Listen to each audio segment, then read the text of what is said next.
Welcome to the Career Comrade. Rise with Comrade.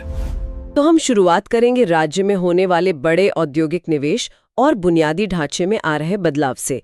इसके बाद हम आज के सबसे महत्वपूर्ण विषय पर बात करेंगे, जो है पेसा नियमावली 2025।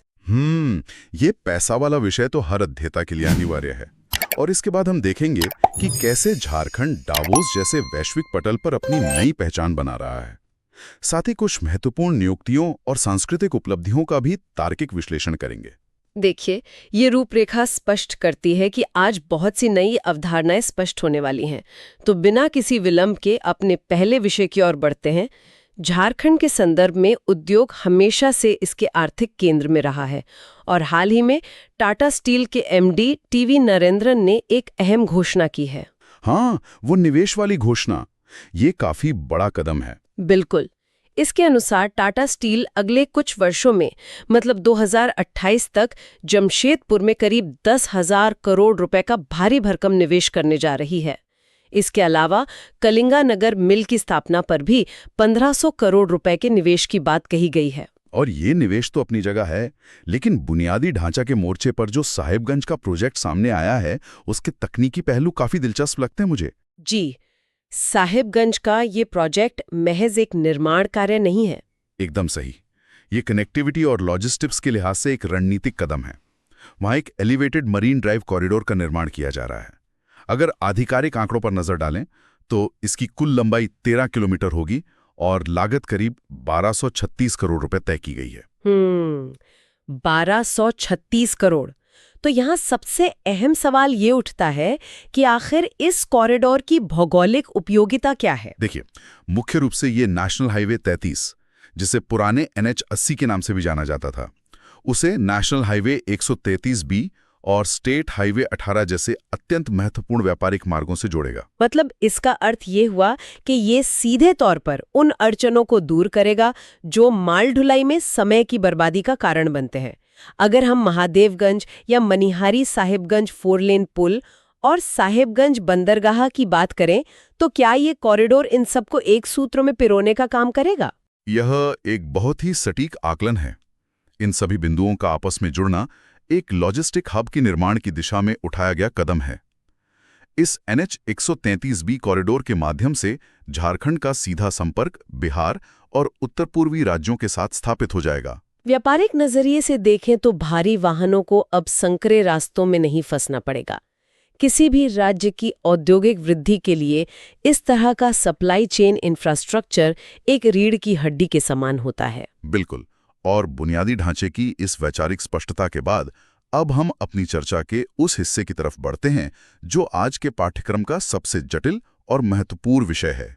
जी, पैसा नियमावली। हाँ, झारखंड पंचायत उपबंध अनुसूचित क्षेत्रों पर विस्तार नियमावली 2025, जिसे संक्षेप में पेसा कहा जाता है। राज्य सरकार ने हाल ही में इसे लागू करने की अधिसूचना जारी की है। इस विषय की गहराई में जाने से पहले यह समझना आवश्यक है कि आखिर ये पेसा अधिनियम मूल रूप से है क्या और संविधान में इसकी जड़ें कहाँ हैं। इस विषय की कॉन्सेप्ट क्लैरिटी के लिए इसके ऐतिहासिक संदर्भ में जाना बहुत जरूरी है।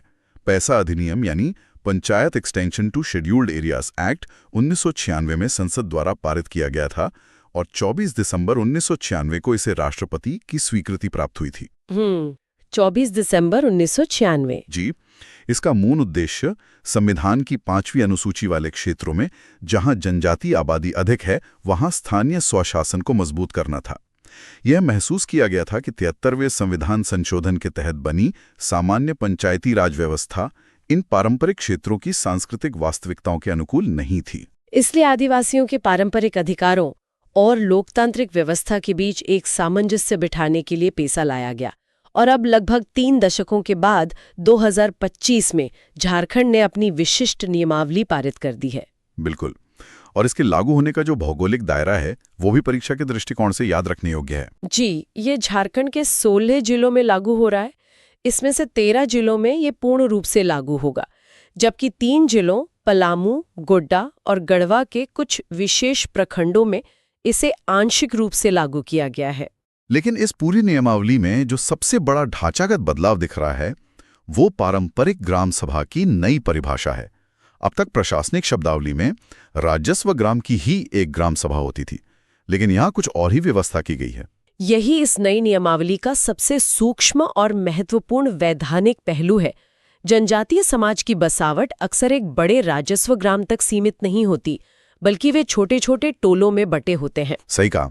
इस नियमावली ने ये अधिकार दिया है कि सुदूर क्षेत्रों में छोटे गांवों या टोलों के समूह अपनी पारंपरिक रूढ़ियों के आधार पर अपनी एक अलग ग्राम सभा का गठन कर सकते हैं। इससे भी बड़ी बात यह है कि इस ग्राम सभा की अध्यक्षता किसी आधुनिक चुनाव प्रक्रिया से जीते हुए व्यक्ति द्वारा नहीं की जाएगी। हाँ, ये जिम्मेदारी उन समुदायों के पारंपरिक प्रधानों को सौंपी गई है जो सदियों से समाज का मार्गदर्शन करते आ रहे हैं। ये एक तरह से स्वशासन का शुद्धतम रूप प्रतीत होता है। अगर हम अलग अलग जनजातीय समुदायों की बात करें तो इन पारंपरिक प्रधानों के पदनाम भी अलग अलग होते हैं। श्रोताओं की जानकारी के लिए इसे समझना बहुत रोचक होगा। ये सांस्कृतिक अध्ययन का एक बहुत ही समृद्ध हिस्सा है। उदाहरण के तौर पर संथाली समुदाय में इस ग्राम सभा की अध्यक्षता मांझी या परगना करेंगे। हो समुदाय में यह अधिकार मुंडा, मानकी या द्यूरी के पास होगा। इसी तरह मुंडा समुदाय की पारंपरिक व्यवस्था में हाथू मुंडा या पाहन और खड़िया समुदाय में ढोकलो सोहोर को ये जिम्मेदारी दी गई है। जी, और उरांव समुदाय में महतो, पढ़ा, बेल या पाहन को ये न्यायिक और प्रशासनिक जिम्मेदारी दी गई है। ये पूरी तरह से अपनी जड़ों की ओर लौटने का एक संस्थागत प्रयास है। जब हम न्याय व्यवस्था का जिक्र करते हैं तो इस नियमावली में इन ग्राम सभाओं को दी गई शक्तियों का दायरा भी काफी विस्तृत रखा गया है। बिल्कुल। विवाद सुलझाने और दंड देने के संदर्भ में अधिकतम दंड की सीमा 2000 रुपये तय की गई है। इसके साथ ही एक मानवीय पहलू भी है कि यदि कोई व्यक्ति बिना बुरी नीयत के हुई गलती स्वीकार कर लेता है तो ग्राम सभा उसे माफ भी कर सकती है। लेकिन इस न्याय प्रणाली की सीमाएं क्या हैं और आधुनिक पुलिस प्रशासन के साथ इसका टकराव रोकने के लिए क्या नियम बनाए गए हैं? यह एक बहुत ही प्रासंगिक सवाल है। स्पष्ट किया गया है कि ग्राम सभा कारावास यानी जेल की सजा नहीं दे सकती। इसके अलावा न्याय में देरी ना हो इसके लिए यह अनिवार्य है कि कोई भी विवाद सामने आने पर 8 दिन के अंदर उस पर विचार करके सुनवाई की तिथि तय करनी होगी। और जहां तक पुलिस के साथ तालमेल की बात है तो नियम कड़े हैं।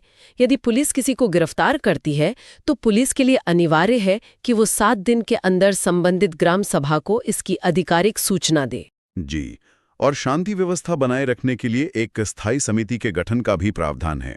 आपराधिक मामलों को सीधे पुलिस या एसडीओ को भेजने का निर्देश इस बात का प्रमाण है कि ये व्यवस्था समानांतर सरकार चलाने के लिए नहीं है, बल्कि स्थानीय विवादों को स्थानीय स्तर पर ही सुलझाने के लिए है। अधिकारों की इस चर्चा में प्राकृतिक संसाधनों पर नियंत्रण का मुद्दा भी बहुत अहम है। लघु वनोपज को लेकर ग्राम सभा को क्या विशिष्ट अधिकार मिले हैं? लघु वनोपज जैसे बांस, शहद, मोम, महुआ, तेंदुपत्ता, इन सब के प्रबंधन का अधिकार अब पूरी तरह से ग्राम सभा के पास होगा। कोई भी बाहरी संस्था बिना ग्राम सभा की लिखित अनुमति के इन्हें गांव की सीमा से बाहर नहीं ले जा सकती। संसाधनों के नियंत्रण में लघु खनिज यानी मिट्टी, बालू, मोरम का स्थानीय प्रयोग भी ग्राम सभा के अधिकार क्षेत्र में आ गया है। यहाँ बालू खनन को लेकर ग्राम सभाओं पर एक विशेष जिम्मेदारी भी डाली गई है। जी, मानसून की अवधि में यानी 10 जून से 15 अक्टूबर तक बालू के किसी भी प्रकार के खनन या उठाव पर पूर्ण प्रतिबंध सुनिश्चित करना होगा। जल निकायों के प्रबंधन का आर्थिक पहलू भी ग्राम सभाओं को मजबूत करने वाला है। सबसे बड़ा आर्थिक बदलाव ये है कि मछली पालन की नीलामी से प्राप्त होने वाली राशि का 80% हिस्सा अब सीधा ग्राम सभाओं के खाते में जाएगा, जबकि केवल 20% राशि नीलामी करने वाली पंचायत को मिलेगी। यह वित्तीय रूप से आत्मनिर्भर बनाने का एक ठोस उपाय है। इसके अलावा एसटी समुदाय द्वारा पारंपरिक रूप से बनाई जाने वाली शराब जैसे इलिपी, पचवई, हड़िया या महुआ शराब के घरेलू उपयोग को भी अनुमति दी गई है। साथ ही ये सुनिश्चित किया गया है कि कोई भी एसटी भूमि परती नहीं रहेगी और बाहरी लोग बिना सहमति के वहां खेती नहीं कर सकेंगे। इन सभी बिंदुओं को देखकर स्पष्ट होता है कि पेसा नियम जमीनी लोकतंत्र को मजबूत करने का एक बहुत ही व्यापक दस्तावेज है। बिल्कुल। अब जड़ों और परंपराओं की इस गहरी चर्चा के बाद हम अपने तीसरे सेगमेंट की ओर रुख करते हैं, नीति, प्रशासन और वैश्विक मंच। झारखंड की पारंपरिक छवि लंबे समय तक केवल खदानों तक सीमित रही है, लेकिन हाल ही में स्विट्जरलैंड के दावोस में आयोजित वर्ल्ड इकोनॉमिक फोरम की बैठक में जो कुछ हुआ वो इस नैरेटिव को चुनौती देता है। जी, 19 से 23 जनवरी के बीच दावोस में आयोजित इस वैश्विक मंच पर मुख्यमंत्री हेमंत सोरेन ने राज्य का प्रतिनिधित्व किया। वहां उन्होंने कोयले से आगे की दुनिया का खाका पेश किया। क्रिटिकल मिनरल्स खनन, इलेक्ट्रिक व्हीकल और अक्षय ऊर्जा जैसे आधुनिक क्षेत्रों में राज्य की संभावनाओं को दुनिया के सामने रखा। इस चर्चा को आगे बढ़ाने से पहले ये समझना जरूरी है कि आखिर ये क्रिटिकल मिनरल्स क्या होते हैं। क्रिटिकल मिनरल्स वे रणनीतिक खनिज हैं जो आधुनिक तकनीकी रीढ़ हैं। इसमें लिथियम, कोबाल्ट, निकल और रेयर अर्थ एलिमेंट्स शामिल हैं। और आज पूरी दुनिया इलेक्ट्रिक वाहनों की तरफ बढ़ रही है, जिसके लिए इन खनिजों की भारी मांग है। झारखंड का भूगोल ऐसा है कि यहाँ इन रणनीतिक खनिजों के प्रचुर भंडार होने की संभावना है। दावोस में राज्य सरकार का संदेश बहुत स्पष्ट था कि झारखंड अब केवल जीवाश्म ईंधन का निर्यातक नहीं रहना चाहता। बिल्कुल, वह भविष्य की हरित ऊर्जा के लिए वैश्विक निवेश आमंत्रित कर रहा है। वैश्विक मंच पर इस नई तस्वीर को पेश करने के साथ साथ राज्य के भीतर नीतिगत स्तर पर भी कई बदलाव किए जा रहे हैं। स्कूली शिक्षा और साक्षरता विभाग द्वारा तैयार की गई नई भाषा नीति इसका एक प्रमुख उदाहरण है।